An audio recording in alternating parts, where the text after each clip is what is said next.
ఇప్పుడు పార్టీ ఫిరాయింపు ఎమ్మెల్యేల అంశంపై స్పీకర్ తీసుకున్న నిర్ణయం అయితే కీలకంగా మారిందని చెప్పాలి. సో ఎందుకంటే ఈ రోజు ఉదయం నుంచి కూడా అందరూ ఎంతో ఉత్కంఠంగా ఎదురు చూస్తున్నారు. సో ఎట్టకేలకైతే కీలక తీర్పు వెలువరించారు స్పీకర్ అని చెప్పాలి. ఇక మరింత సమాచారం మా ప్రతినిధి విజయ్ అందించేందుకు సిద్ధంగా ఉన్నారు. విజయ్ చెప్పండి. సో ఎట్టకేలకైతే ఒక కీలక నిర్ణయం తీసుకున్నారు స్పీకర్. మరి దీని పట్ల బీఆర్ఎస్ ఎలా స్పందిస్తుంది, అక్కడ ఎమ్మెల్యేలు ఏమంటున్నారు? ఎస్ రేఖ, అయితే ఎంతో కాలంగా ఎదురు చూస్తున్నటువంటి ఎవరైతే పార్టీ మారారు అంటూ పార్టీ ఫిరాయింపులకు పాల్పడ్డారంటూ దాఖలైనటువంటి పిటిషన్ ఏదైతే ఉందో దానికి సంబంధించి అసెంబ్లీ స్పీకర్ గడ్డం ప్రసాద్ కుమార్ అయితే ఈరోజు తీర్పును వెలువరించారు.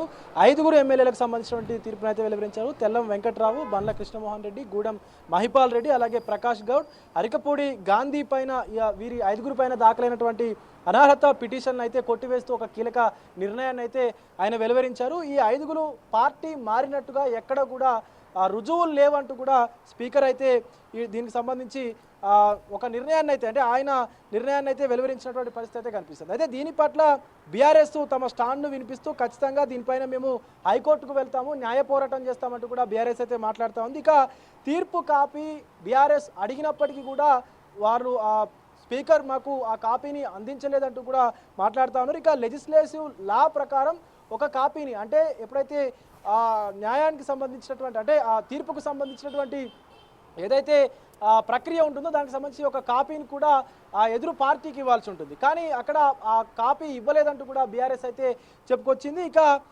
కేవలం ఒక్క పారాగ్రాఫ్ని మాత్రమే మాకు వినిపించారు, కానీ అంటే ఇచ్చారు, కానీ మొత్తం కాపీని ఇవ్వకుండా వాళ్ళు ఎలా దీన్ని తీర్పుని ఇస్తారంటూ కూడా బీఆర్ఎస్ అయితే మాట్లాడుతూ ఉంది. బీఆర్ఎస్ నాయకులు కూడా మాట్లాడుతూ ఉన్నారు. అయితే తెలంగాణ శాసనసభ ఎమ్మెల్యేలుగా కొనసాగుతారు అని చెప్పేసి స్పీకర్ ఆ కాపీలో ఇచ్చినటువంటి ఏదైతే తీర్పు ఉందో ఆ కాపీలో ఎలా ఉంటుందంటూ కూడా బీఆర్ఎస్ మాజీ మంత్రులు ఎమ్మెల్యేలు అయితే ప్రశ్నిస్తున్నటువంటి పరిస్థితి కూడా కనిపిస్తూ ఉంది. ఇక ఆర్డర్ కాపీ చదివి వినిపించేటువంటి నిబంధనలు లెజిస్లేటివ్ లాలో ఉన్నప్పటికీ కూడా వాటిని పట్టించుకోకుండా కేవలం ఒక్క పారాగ్రాఫ్ని మాత్రమే మాకు చూపించి మిగతాదంతా కూడా మాకు ఇవ్వకుండా దాచేశారంటూ కూడా ఇటు బీఆర్ఎస్ ఎమ్మెల్యేలు కావచ్చు, బీఆర్ఎస్ మాజీ మంత్రులు అయితే మాట్లాడుతూ ఉన్నారు. ఇక స్పీకర్ తీర్పు పైన స్పీకర్ ఇచ్చినటువంటి తీర్పు ఏదైతే ఉందో ఈ 5 ఎమ్మెల్యేలు పార్టీ మారలేదు అనడానికి అంటే ఎలాంటి రుజువులు లేవు కాబట్టి మారడానికి ఎలాంటి రుజువులు లేవు కాబట్టి ఆ తీర్పు పైన మేము తిరిగి హైకోర్టుకు వెళ్తామంటూ కూడా బీఆర్ఎస్ నాయకులు అయితే చెప్తా ఉన్నారు. రేఖ,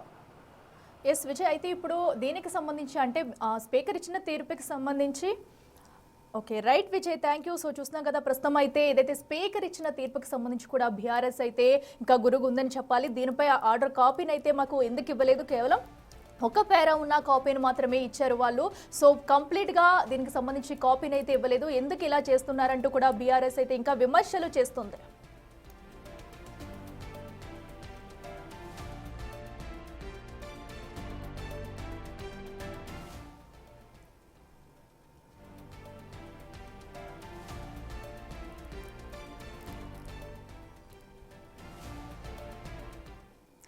అసెంబ్లీ వద్దైతే మా ప్రతినిధి వాసు లైవ్ లో సిద్ధంగా ఉన్నారు. అక్కడ తాజా పరిస్థితిని తెలుసుకుందాం. వాసు, చెప్పండి. సో ఇప్పుడు అటు స్పీకర్ ఇచ్చిన తీర్పుపై అయితే బీఆర్ఎస్ అయితే ఇంకా విమర్శలు చేస్తుంది. ఇప్పుడు తదుపరి ఎలాంటి నిర్ణయం తీసుకునే ఎలాంటి అవకాశం ఉందనుకోవచ్చు?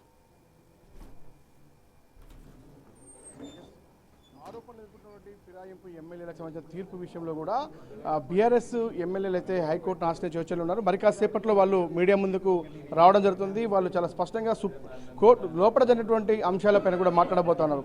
ఎందుకంటే నిబంధనలకు విరుద్ధంగా తీర్పు కాపీలు ఇవ్వాలని ఉన్నప్పటికీ కూడా అవి ఇవ్వకుండా తాస్కారం చేస్తున్నారు. ఏకపక్షంగా స్పీకర్ వ్యవహరిస్తూ ఉన్నారు. కాబట్టి హైకోర్టును ఆశ్రయిస్తామని చెప్తున్నారు. ఎందుకంటే కేవలం సుప్రీంకోర్టు ఆదేశాలు ఉన్నప్పటికీ కూడా కేవలం 5 ఎమ్మెల్యేల విషయంలో మాత్రమే తీర్పు ప్రకటించారు. మిగతా 5 ఎమ్మెల్యేలకు సంబంధించి కాళ యాదవ్ కావచ్చు, పోచారం శ్రీనివాసరెడ్డి, సంజయ్ దానంతో పాటు కడియం, ఈ 5 విషయంలో మాత్రం ఎందుకు నిర్ణయం తీసుకోలేదంటే స్పీకరు మౌనంగా ఉన్నారు.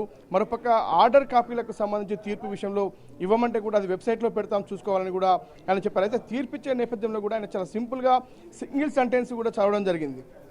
వీళ్ళు కంటిన్యూ అవుతారు అసెంబ్లీ ఏదైతే మెంబర్లుగా, మరోపక్క వీళ్ళపై ఉన్నటువంటి ఆరోపణలకు సంబంధించి సరైనటువంటి ఆధారాలు లేవన్న విషయాన్ని మాత్రమే స్పీకర్ స్పష్టం చేశారని చెప్తున్నారు. కానీ వీళ్ళు తీర్పు కాపీని పూర్తిగా చదవాలని నిబంధనలో ఉన్నప్పటికీ ఆ కాపీని కూడా ఎవరైతే పిటిషన్ దాఖలు చేశారో బీఆర్ఎస్ ఎమ్మెల్యేలకు ఇవ్వాలని కూడా ఉన్నప్పటికీ వాటి నేటిని కూడా స్పీకర్ పాటించలేదన్న విషయాన్ని స్పష్టం బీఆర్ఎస్ ఎమ్మెల్యేలు అయితే స్పష్టం చేస్తారు. చూస్తాం మనం ఇక్కడ ఉన్నటువంటి బీఆర్ఎస్ ఎమ్మెల్యేలు మరి కాసేపట్లో మీడియాతో మాట్లాడబోతున్నారు. తదుపరి వీళ్ళ స్టెప్ ఎలా ఉండబోతుంది. ఎందుకంటే ఇప్పటికైతే మనం చూసాం ఖచ్చితంగా కూడా ఫిరాయింపు ఆరోపణలు ఎదుర్కొన్న ఎమ్మెల్యేలకైతే ఊరట లభించిందని చెప్పాలి. గూడెం మైపాల్ రెడ్డి, బండ్ల కృష్ణమోహన్, ప్రకాష్ గౌడ్, తెల్లం వెంకట్రావు సంబంధించినటువంటి బీఆర్ఎస్ ఎమ్మెల్యేలకైతే ఒక ఊరటనే చెప్పాలి. గత కొంతకాలంగా తీవ్ర ఉత్కంఠతకు తెరదీసింది. రాష్ట్రంలో బై ఎలక్షన్ రాబోతోంది, ఖచ్చితంగా వాళ్ళపైన వేటు తప్పదు అని మాత్రం ఇప్పటిదాకా బీఆర్ఎస్ ప్రచారం చేసింది. కానీ దానికి భిన్నంగా ప్రస్తుతం స్పీకర్ తీర్పు కనిపిస్తూ ఉంది. ఎందుకంటే ఈ 5గురిని కూడా అనర్హత ప్రకటించే అంశానికి సంబంధించి కూడా ఆయన వెనక్కి తగ్గారు. వీళ్ళ వాదనతో ఎవరైతే ఆరోపణలు ఎదుర్కొన్న ఎమ్మెల్యేలతో వాదనతోనే స్పీకర్ ఏకీభవించారు. సరైన ఆధారాలు అభివృద్ధి కోసం మాత్రమే ముఖ్యమంత్రి కలిసాం, ఎక్కడా కూడా మీ పార్టీలో చేరలేదు అన్న విషయాన్ని స్పష్టం చేసిన నేపథ్యంలో వీళ్ళు బీఆర్ఎస్ ఎమ్మెల్యేలుగానే కంటిన్యూ అవుతారంటూ కూడా వాళ్ళపైన అనర్హత వేటు వేయడానికి స్పీకర్ నిరాకరించారు. దీంతో ఒక్కసారిగా వీళ్ళకు క్లీన్ చిట్ వచ్చినట్టయింది. ఇంకా ఎమ్మెల్యేలు వాదనతో స్పీకర్ ఏకీపించినటువంటి నేపథ్యంలో కూడా ఇప్పుడు బీఆర్ఎస్ ఎమ్మెల్యేలు మాత్రం ఖచ్చితంగా దీన్ని వ్యతిరేకిస్తూ ఉన్నారు. అన్ని ఆధారాలు మేము సమర్పించినప్పటికీ కూడా స్పీకర్ సరైన నిర్ణయం తీసుకోలేదు. కాకపోతే సుప్రీంకోర్టు ఆదేశాలు మాత్రం త్వరగా నిర్ణయం తీసుకోవాలని మాత్రమే చెప్పింది కాబట్టి నిర్ణయం తీసుకున్నారు. కానీ సరైన నిర్ణయం తీసుకొని నేపథ్యంలో మళ్ళీ మేము తిరిగి హైకోర్టుకు వెళ్ళే అవకాశం ఉంది అని మాత్రం వాళ్ళు చెప్తా ఉన్నారు. కాబట్టి మళ్ళీ వాళ్ళు ఇప్పుడు హైకోర్టుకు వెళ్తామని కూడా మీడియా ముందు ప్రకటించే అవకాశం ఉంది. స్పీకర్ పైన వాళ్ళు కొన్ని ఆరోపణలు చేసి సిద్ధమవుతా ఉన్నారు. అంటే ఆర్డర్ కాపీ మాకు ఇవ్వలేదు, తీర్పు కాపీని పూర్తిగా చదివి మాకు వినిపించలేదు, కేవలం సింగిల్ సెంటెన్స్ లైన్ మాత్రమే వాళ్ళు చదివారన్న ఆరోపణ బీఆర్ఎస్ చేస్తూ ఉంది. కాబట్టి మరి చూడాలి వాళ్ళ నిర్ణయం నెక్స్ట్ ఎలా ఉండబోతుంది. కేవలం 10 మంది ఎమ్మెల్యేలపైన విచారణ జరపాలి, నిర్ణయం తీసుకోవాలని సుప్రీంకోర్టు స్పష్టం చేసినప్పటికీ కేవలం 5 ఎమ్మెల్యేలపైనే ఆ తీర్పు వెల్లడించడానికి గల కారణాలండి. ఎందుకంటే మళ్ళీ తిరిగి రేపు 18న సీల్డ్ కవర్లో నిర్ణయాన్ని సుప్రీంకోర్టుకు స్పీకర్ ఇవ్వాలి. ఆ తర్వాత 19న మళ్ళీ సుప్రీంకోర్టు తిరిగి విచారణ జరపాల్సినటువంటి అవసరం ఉంది. కాబట్టి ఈ నిర్ణయం తీసుకున్నాడు. సుప్రీంకోర్టుకి ఇదే విషయాన్ని ఆయన చెప్పబోతా ఉన్నాడు. కానీ 10 మంది పైన ఎందుకు నిర్ణయం తీసుకోలేదు? స్పష్టమైనటువంటి ఆధారాలు మా దగ్గర ఉన్నప్పటికీ, ఎందుకంటే దానం నాగేందర్ ఇక్కడ ఒక పక్కన బీఆర్ఎస్ పార్టీ గుర్తు మీద గెలిచి ఆ తర్వాత ఎంపీగా కాంగ్రెస్ గుర్తుపైన పోటీ చేసిన నేపథ్యానికి సంబంధించి పక్కా ఆధారాలు మా దగ్గర ఉన్నాయి కాబట్టి ఆయన విచారించలేదు. ఇక శ్రీహరికి సంబంధించి తన బిడ్డ కాంగ్రెస్ పార్టీ పైన పోటీ చేసిన నేపథ్యంలో ఆయన ప్రచారంలో పాల్గొన్నాడు కాబట్టి ఆయన దగ్గర కూడా మాకు సరైన ఆధారాలు ఉన్నాయి. కానీ వాళ్ళిద్దరిపైన కూడా ఎలాంటి విచారణ స్పీకర్ ముందుకు పోలేదు. కేవలం కొంతమంది 8 మంది ఎమ్మెల్యేలను విచారించారు. కానీ అందులో 5 పైన మాత్రమే ఆయన చర్యలు తీసుకుంటూ కూడా ఆదేశాలు జారీ చేశారు. అవి కూడా వాళ్లకు ఏమాత్రం అంటే పూర్తిగా కూడా వాళ్ళు బీఆర్ఎస్లోనే కొనసాగుతారు, వాళ్ళు అసెంబ్లీ మెంబర్లుగా కంటిన్యూ అవుతారంటూ కూడా స్పీకర్ ఒక సింగిల్ లైన్లో కూడా వీళ్ళకి చెప్పిన విషయం. కానీ ఆర్డర్ కాపీలో ఏముంది, అసలు ఏ అంశాలు ప్రస్తావించారు, అసలు మేము ఇచ్చిన ఆధారాలను ఎలా పరిశీలించారు, ఎలా నివృత్తి చేసుకున్నారు, అవి నిజమైనయా కావా అన్న అంశానికి సంబంధించి ఎందుకు పరిశీలించారు, పరిశీలిస్తే ఏం పరిశీలించారు అన్న విషయాన్ని స్పష్టంగా పేర్కొన్నారు. కానీ అది వెబ్సైట్లో పొందుపరుస్తాం మీకు ఇవ్వాలంటూ కూడా స్పీకర్ చెప్పినటువంటి నేపథ్యంలో మిగతా 5 ఎమ్మెల్యేల విషయంలో ఎందుకో మరి నెక్స్ట్ స్టెప్ ఏంటంటే